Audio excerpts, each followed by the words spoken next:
Гинтийн гамшигт бид бэлэн үү? Ураны хайгуул олборлолтын үйл ажиллагаанд иргэдийн хяналт оролцоог хангана гэлээ. Хүүхдийн төлөө сангийн хөрөнгөөр хүүхдэд чиглэсэн бүтээн байгуулалтуудыг санхүүжүүлнэ.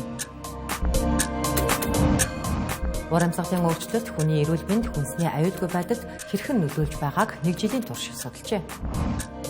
Төр хувийн хөвчлийн бизнес эрхлэх боломжийг нь хаагаад зогсохгүй дампуурлаа зарлах орон зайгч өгөхгүй байна. Арамдэргийн үзэгчдээ сая танилцуулсан болон бусад мэдээллийг энэ цагт үзүүлэх болно. 5 гарагийн 7-10 мэдээллийн хөтөлбөр эхэлж байна.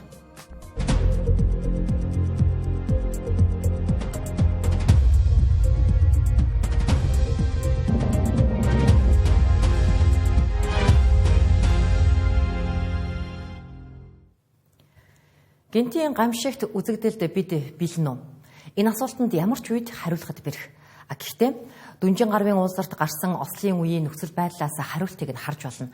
Газ дэлбэрэлтэд онцгойгийн алба хаагчид ямар байдлаар ажиллах журам байхгүй. За энэ тухайч онцгой байдлын ерхий газрын дарга Ариун Буян өөрөө хэлж байсан.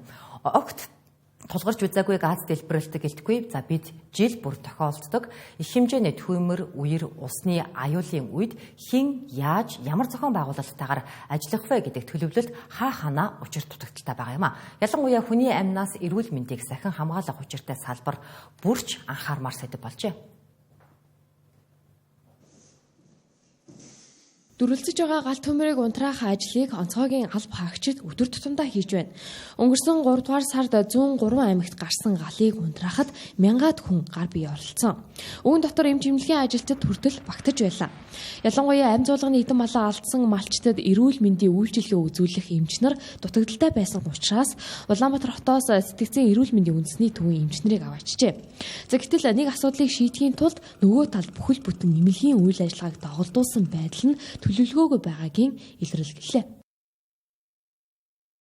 Ажлын доголдох магадaltaйгаа хэрвээ бид нар бэлэн байдлын төлөвлөгөөтэй байгаад жишээл гамшиг гачиг гарлаа гэхэд тим эмчнэр явна гэд гэрээт эмчтэй ч юм уу эсвэл онцгой байдлаа өөрсдөө юм нөөцөндөө гамшигын үед ностой байдлын үед эмнэлгийн тусламжийг ийм баг үзүүлнэ гэдэг нь ингээд жагсаалтаар бэлэн байж байгаа. Тэр үнэг энд дуудагдахад ард байгаа ажил нь алдагдахааргүй төвшөнд төлөвлөх шаардлагатай тэр байхгүйгийн амьд жишээ сая энэ одоо 3 сард 103 аймагт гарсан галын тохиолдол харагдсан гэсэн. Зар дахлын эсрэг эмнэлгийн салбарт хийгдсэн нэг арга хэмжээнд эрдэнэт эмчнэрийг дайчиж ясан. За ингээд тухайн үед тэтгэврт гарсан эмч эмнэлгийн ажилчид бэлэн байдалд ажиллах хүсэлтэд өгч байсан сайн жишгч бий. Энэ бол эмнэлгийн салбарын гинтийн байдалд ашиглаж болох хүний нөөцийн төлөвлөгөө. За гэхдээ хөдөө орон нутагт ийм гарц гаргалгаа харамсалтай нь байхгүй. За бүрэнгүүцэд төлөвлөгөө битгий хэл байгаа гарын авлага удирдамжаагч бүрэн дүүрэн ашиглаж чадахгүй байгаа юм а. Тодорхой хэмжээний бас гамшиг онцгой байдлын үед ингээд авч хэрэгжүүлэх бэлэн байдлын төлөвлөгөө юм байгаа мөртлөө яг одоо уур амьсгалын өөрчлөлт магадгүй үерч байдаг юм уу те одоо хуура шорон шуургач гэдэг юм уу эсвэл зудч байдаг юм уу те хамгийн их зуд болдог Баруун аймгийн хүмүүс бол илүү мэдлэгтэй байх ёстой бэлэн байдал нь илүү байх ёстой гэж бодож итэл бас судалгааны үр дүн бас яг одоо энэ хүлээж ийсэн шиг бол гараагүй. Бэлэн биш байна гэдг нь мэдээлэлгүй байгаагийн шинж. Гинтийн аюул осол гамшигт үзэгдлийн тоо жилээс жилдээ нэмэгдэж байгаа энэ мөчөд бүх салбарын хүмүүст мэдлэг цуцагдж байна.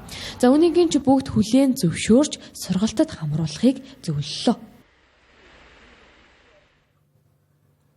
Иргэдийн мэдлэг мэдээлэл тутмаг байгаа бас нэг жишээ бол ураны хайгуул олборлолттой холбоотой асуудал. Нийгмийн нэг хэсэг нь ураныг учиргүй хортой гэж эсэргүүцэж байгаа бол нөгөө хэсэг нь ямар ч хор нөлөөгүй гэж үзэж байна. Угтаа бол ураны хүн малын эрүүл мэнд байгаль орчинд хэрхэн нөлөөлдөг талаарх судалгааг салбарын эрдэмтэд хэд хэдэн удаа хийж хоргүй гэх дүгнэлт нь хэдийн гарсан. За гэсэн ч энэ мэдээллээ засгийн газар иргэдэд хүртээмжтэй байдлаар хүргэж чадаагүйгээс өнөөдрийн нөхцөл байдал үүсчихэд байгаа нь үнэн. Харин цаашид ураны хайгуул олборлолтын үйл ажиллагаанд иргэдийн хяналт оролцоог хангахтай холбоотой засгийн газрын тогтоолго гарсан байна. За мөн цасраг идэвхтэй бодисын нөлөөлөл хэмжих олон улсын лаборатори байгуулахаар болжээ. Цаашдаа иргэдийн хяналтын зөвлөлийг дэрэгдэн ажилуулад энэхүү одоо төрийн бус байгууллага, иргэний нийгмийн байгууллагуудад хамтарч ажиллана.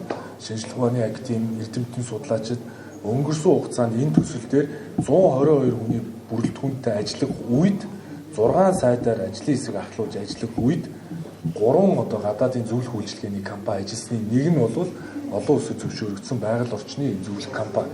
Энэ зөвлөх компани дүгнэлтүүд манай одоо шинжлэх ухааны академи химийн хүрээлэн, физикийн хүрээлэнгүүдээс гарсан дүгнэлтүүд үндэслээд бид нар цаашдаа одоо энэ агаар уус хөлсний бохирдлыг шинжлэх лабораторийг орон нутагт байгуулах саналуудыг олвол одоо тавиад явж байгаа. Тийм учраас илүү орон нутг руугаа чиглэсэн, иргэдийн хоригдлол руу чиглэсэн, эдийн засгийн эргэлтэнд оруулсан, иргэд төрийн бус байгууллага, мэргэжлийн холбоод эрдэмтэн судлаачдаас бүрдсэн хяналтын дор хариуцлагатай ил тод уулуурхайг хөгжүүлэхэд бол анхаарч ийж цаашдаа энэ засгийн газрын мега төслүүд хэрэгжин тэгж байж одоо нэгэн шийдвэр гаргасан бол одоо хөрөнгө оруулагч нараа ч гэсэн дэмждэг.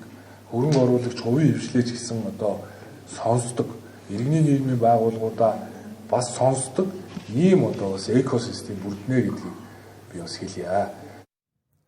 Одоогоос 4 жилийн өмнө бүх хотод хамтран урлагийн тоглолт зохион байгуулж цугларсан мөнгийг нь хүүхдийн төлөө санд байршуулж байсан. За анх хандивын тоглолтоос цугларсан 2 тэрбум төгрөгтэйгээр эхэлж байсан энэ сангийн хөрөнгө өнөөдөр 25 тэрбум төгрөгт хүрчээ. За гэсэн ч өнгөрсөн хугацаанд олон улсын уралдаан тэмцээнд амжилттай оролцсон хэдхэн хүүхдэд л бага хэмжээний урамшуулал олгохоос хэтрээгүй. За нэгээсэндээ хүүхдийн төлөө сангийн хөрөнгө хүүхдийн төлөө зарцуулагдсангүй. Сүүлдээ бүр сангийн хөрөнгө хайцсан бай гэж нэгнээсээ асуухад хүрсэн. За тэгвэл энэ өхмөл санг амруулж хүүхдэд чиглэсэн бүтээн байгуулалтуудыг санхүүжүүлж эхлэхээр засгийн газар шийдвэрлэжээ. Өнөөдөр цуглдсан байгаа энэ 25 тэрбумаар одоо нэг томоохон одоо бүтээн байгуулалтын ажлууд хийя. Хамгийн том бүтээн байгуулалт бол хүүхдийн одоо шинжлэх ухааны парк, тань мэдхэн шинжлэх ухааны паркийг одоо энэгээр байгуулъя. Цаашаа хүүхдийн номын сангаа байгуулъя. Хүүхдийн театраа байгуулъя, тий.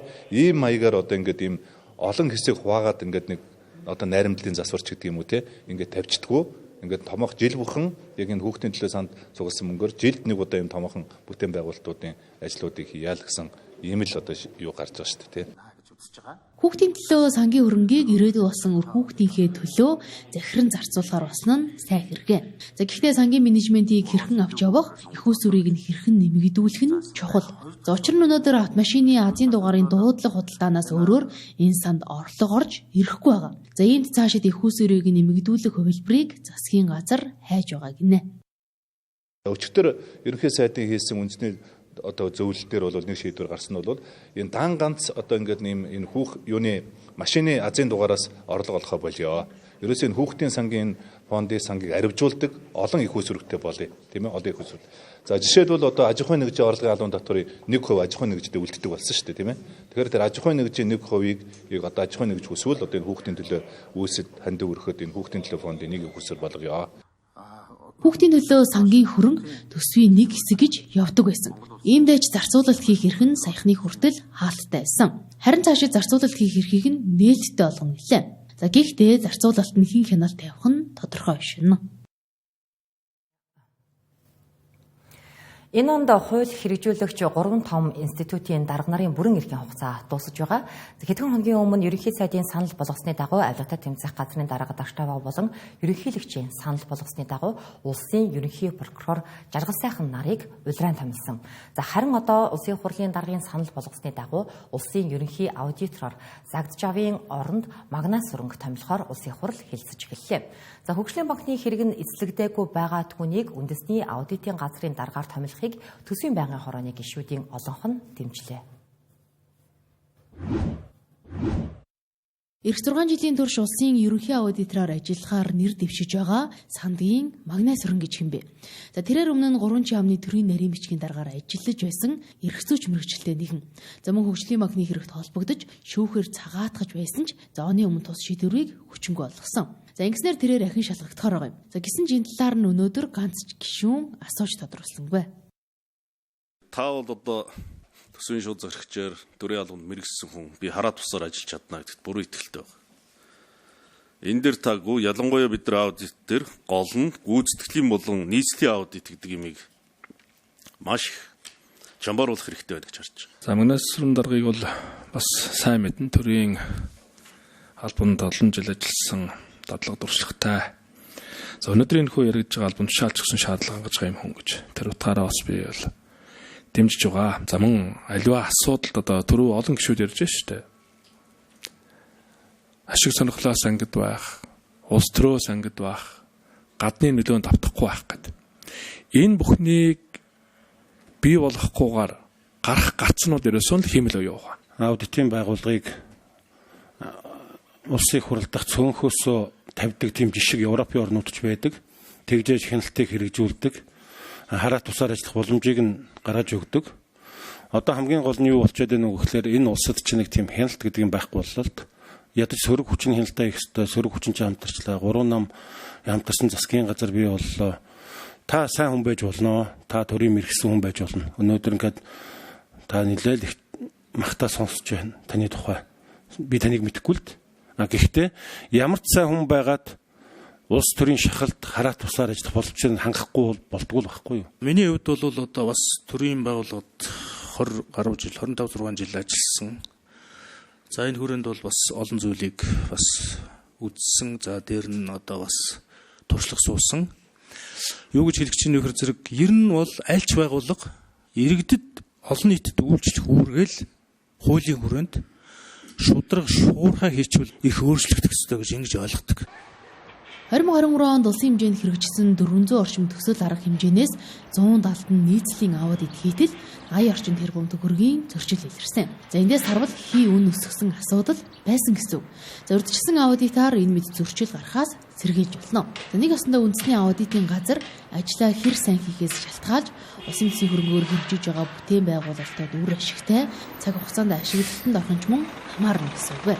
За харин энэ чухал байгууллагын удирдлагаар магнез хөрөнгө томилгон зүйтэй гэж төсвийн байнгын хороо үзлээ.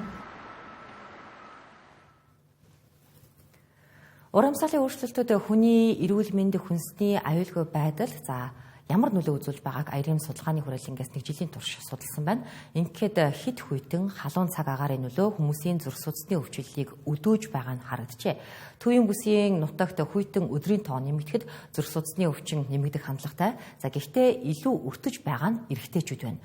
Үүнээс улбаатай нас баралтад Улаанбаатар болон Хойд бүс нутгийн иргэд өртөж болцсошгүй гэлээ.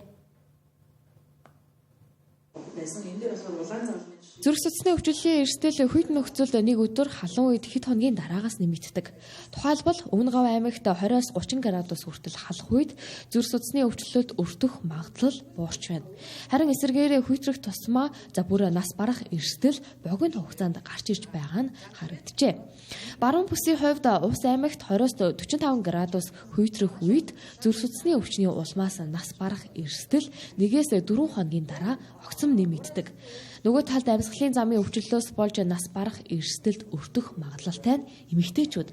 Харин эрэгтэй хүмүүсийн хувьд чиглэг нөхцөлд амьсгалын замын өвчнөөс болж нас барах нь өндөр байна. Бүс нутгуудыг аймагуудыг аваад үзэхээр харилцан адилгүй. Ялангуяа говийн болон баруун аймагуд илүү эрсдэлтэй. За хуурайшил чигшил хуурайшилтын индекстэй харьцуулаад аваад үзэх юм бол баруун аймагуудад хуурайшилт нэмэгдэхэд өвчлөл нэмэгдэж байгаа бол төвийн аймагуудаар хуурайшилтын индекс буурахад өвчлөл нэмэгдэж байгаа жишээний бүс нутгууд аймагуд харилцан адилгүй үр дүн гарч байгаа. Хүү амын эрүүл мэндтэй холбоотой судалгааны ажлыг нь судлаач дэлгэрэнгүй гаргалаа.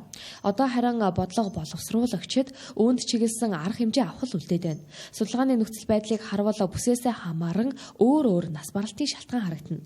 Нэг үгээр бүсчилсэн хөгжлийн бодлоготой уялдуулан арга хэмжээ авч болохоор байна. Тэгээ ер нь бол одоо энэ судалгааны үр дүнгууд маань тайлан маань одоо өнөөдөр бид нар хүлээлгэж өгч байна боловсруулад.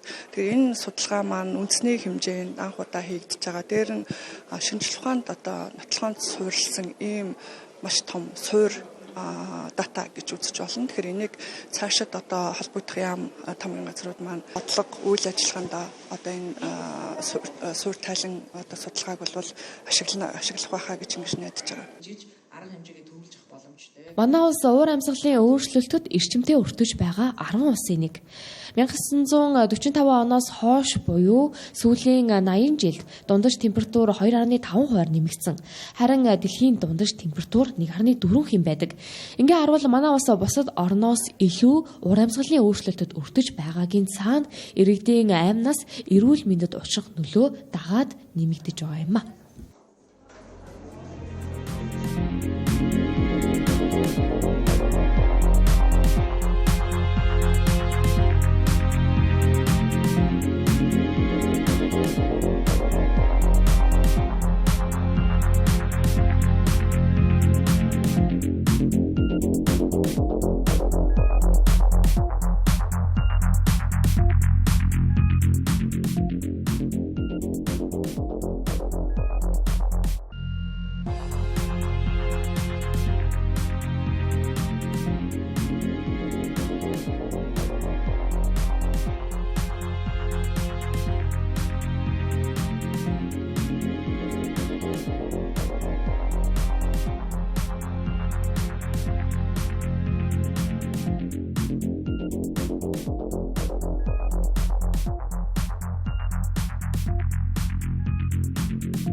Монголын үндэсний худалдаа аж үйлдвэрийн танхимын бодлогын судалгаануудын нэг болох хүн суртлын индекс судалгааг 2004 оноос хойш 2 жил тутам тогтмол явуулж ирсэн. Энэхүү судалгаа нь бизнес эрхлэгчдэд тулгарч байгаа төрийн үйлчилгээний хүндрэл, саад бэрхшээл, түүний өртгийг бодит дата дээр үндэслэн тодорхойлох, цаашлаад төрөх хувийн хөвшлийн хамтын ажиллагааг сайжруулахад чиглэгдэг.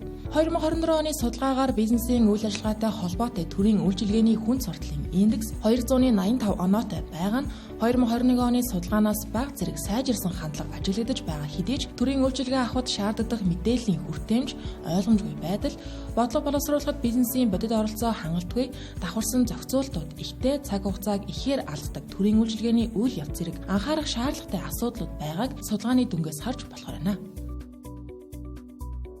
Ард санхүүгийн нэгдэл хувьцаат компани өөрийн хувьцаагаа халааслахаар шийдвэрлэдэг байна. Энэ хүрээндээ худалдан авалтыг бэлэн мөнгөөр бус хувьцаагаар солих замаар хэрэгжүүлэх юм байна. Тодорхойлбол өөрийн нийт ширхэг хувьцааг хөгсгөл хувьцаат компани 20 ширхэг хувьцаагаар солино. Ханшийн үнэлгээгээр нь харвал 2025 оны 5 дугаар сарын 5-ны өдрийн хаалтаар ард санхүүгийн нэгдлийн хувьцааны ханш 2471 төгрөг байгаа бол хөгсгөл компани хувьцааны ханш 146,24 төгрөг буюу 20 ширхэг хувьцаа 2924.8 төгрөгийн үнэлгээтэй байна. Дашрам дуртахад тус компани нь хөгсгөл хувьцаат компани 99.9%-ийг эзэмшдэг юм.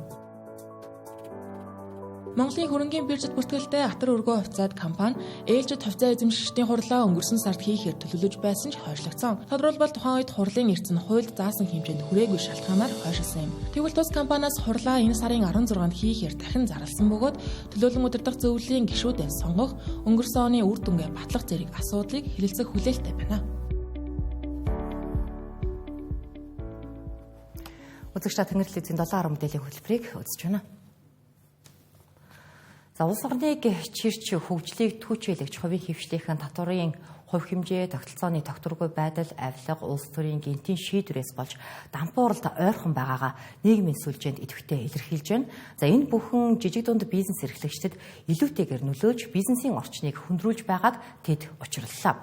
Манай улсад аж ахуйн нэгжүүд үйл ажиллагаа явуулсныхаа дүнд аж ахуйн нэгжийн орлогын албан татварт жилийн орлогоос хамаарат 1-25%, нэмэгдсэн үртгийн албан татварт 10%, нийгмийн даатгалын шимтгэлд ажил олгогч ажилтны өмнөөс 12.5%-ийг төлж байгаа юм а.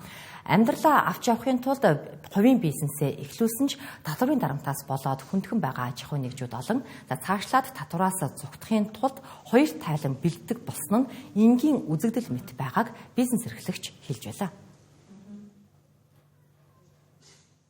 Монголын яг одоо татварын орчин ер нь яг жижиг дунд бизнес гэхээс илүү ерөөсөө том аж ахуйн нэгжүүд зориулсан юм татварын системтэй юм.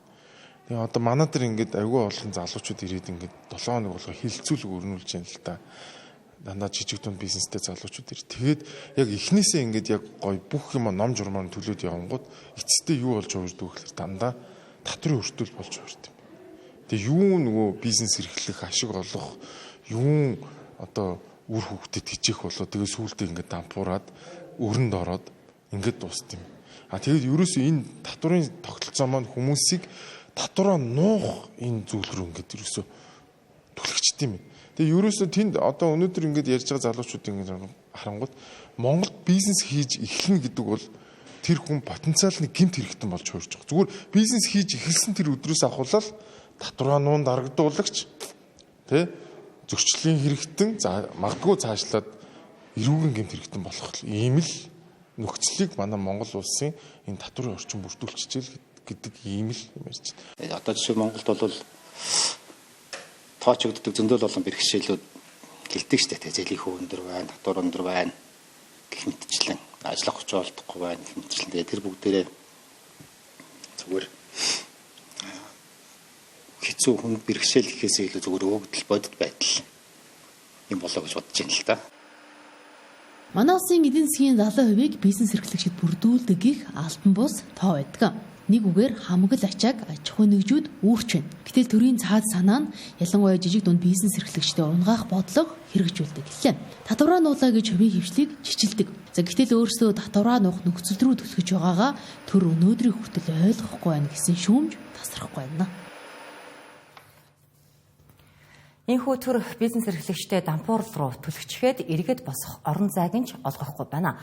Энэ үйл явцыг зохицуулах дампуурлын хууль гэж манай улсад байдаг. За угтаа бол хуулийн зорилго нь дампуурлын хэрэг үүсгээд хянан шийдвэрлэхээс гадна төлбөрийн чадваргүй аж ахуйн нэгжийг дахин хөрөнгөжүүлэх, татан буулгахтай холбогдсон харилцааг зохицуулах учиртай.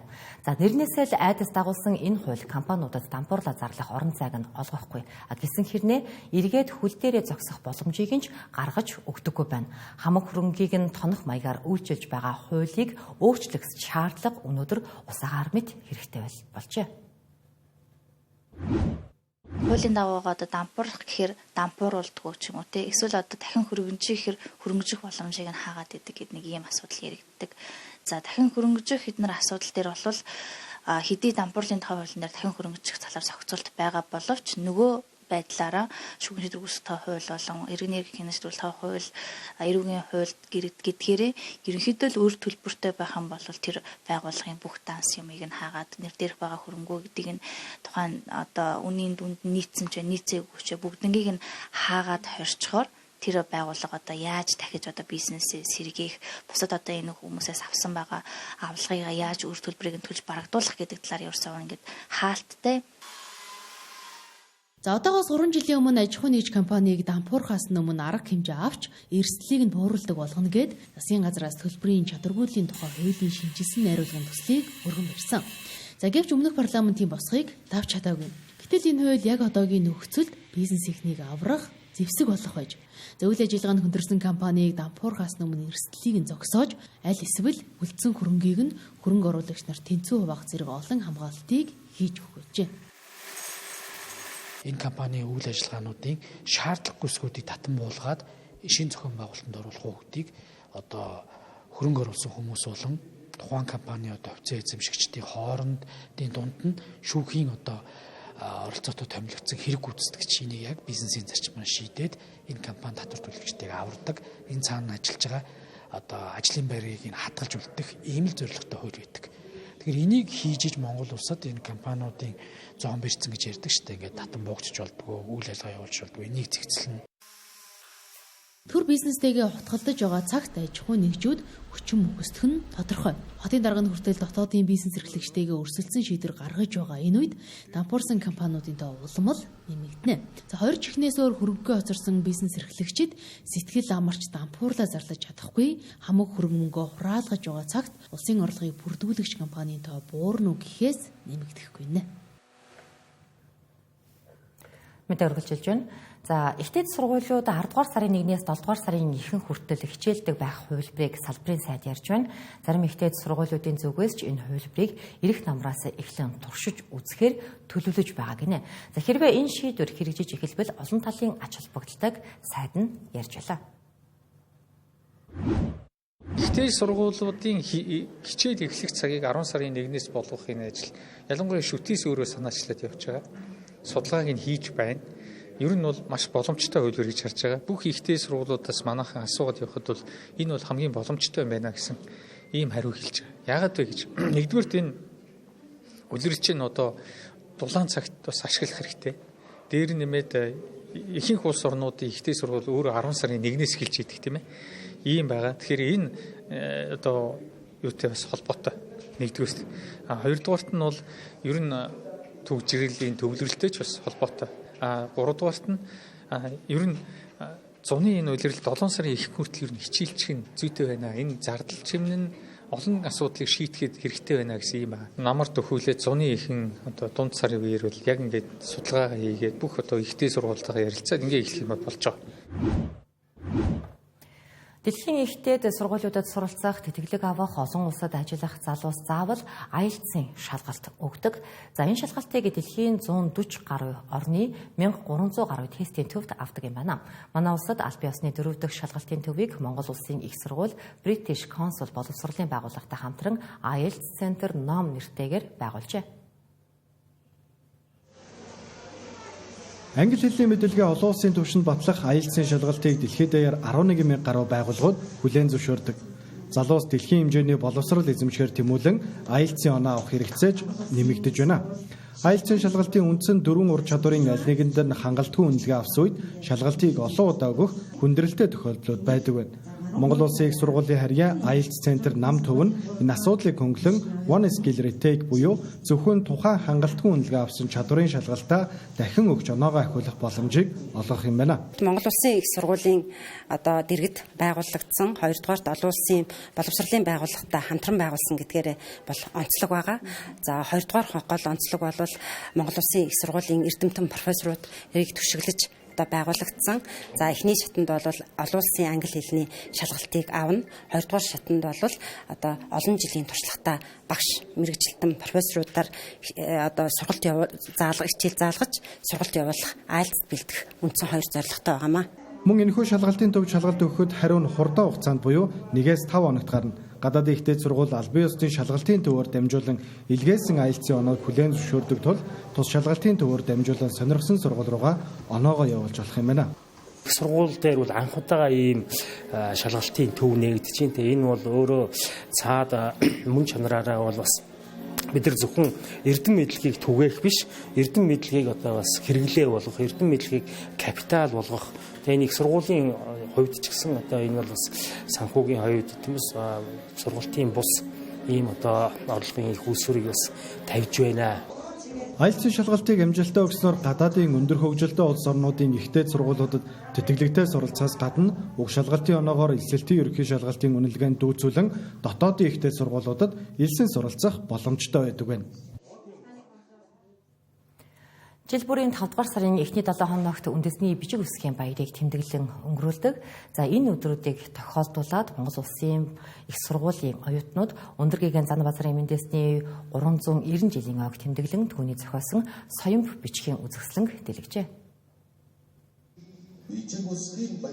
Соён бүсг нь 2019 онд ЮНЕСКОгийн дурсгал төвд бүртгэгдэн Монгол бичгийн хамтаар соёлын үнэт өвд тооцогдож байсан. Мэргэжилтнүүдийн үзэж байгаагаар соён бичгийг шинжилэн судалж, залуу үед түгээн дэлгэрүүлэх нь соёлын дархлааг бэхжүүлэх чухал алхам гэлээ. Уламжилт соён бич хүмүүс Өндөргийн шавь нарын уламжилттай хүмүүс сайн мэддэг байсан. Гэвч энгийн олон хүн бол мэдэхгүй. Тэгэхээр эхлэх тэмдэг аавс хоёрыг одоо андуурах төлөвтэй ярьдаг ийм учир байна. Үсэг бичиг бэлэг тэмдэгэ бол эзний ёсоор гүнзгий сайн мэддэг. Тэрний одоо бичгтэн насан туршид бол сайн мэдээ залуу үед зөв тайлбарлаж таниулж хэлж өгөх хэрэгтэй гэж ингэж бодож байна. Соён бүсэг бол тэр үеийн бас нэг олд амжилтууд их байна л да. Одоо айлгай гэдэг үсэг зохиогдсон. За түүнээс хойш одоо ч тод үсэг зохиогдсон. За тэдний дараа бол гарч ирж байгаа шүү дээ. Тэгэхээр тод үсгэн дээр болоор ч одоо уртгалын тэмдгүүд бас байна. За тэгээд бас давуу талууд бас байгаа байхгүй. Тэр болгоныг л одоо шингээсэн үсэг одоо соён байна. Соён бүсэг нь 17 дугаар зуунд зохиогдсон бөгөөд өнөөдөр ч үндэсний бахархал, тусгаар тогтнолын бэлэгдэл болон хадгалагцаар байна. Өндөр гэгээн зан узар нь Монгол санскрит төв үгийг бичихэд зориулан энэтхэг Ланз Нагаар үсгээс санаа авч бүтээж байжээ. Өдгөө энэ үсгийг мэддэг хүмүүс улам цөөрсөөр байна. Тэгвэл өв соёл болсон бичиг үсгээ сонирхон судалж байгаа оюутан ийхүү ярьлаа. Соён бүсгийг бол хулсаар бичдэг. Тэгээ соён бүсгийн сонирхолтой зүйл нь гэвэл одоо илүү олон одоо зурлагууд, илүү чамин дэгжин бас номт 3 улсын хэлийг ингээд тэмдэглэж болдог гэдгээр бол үнэхээр гайхалтай.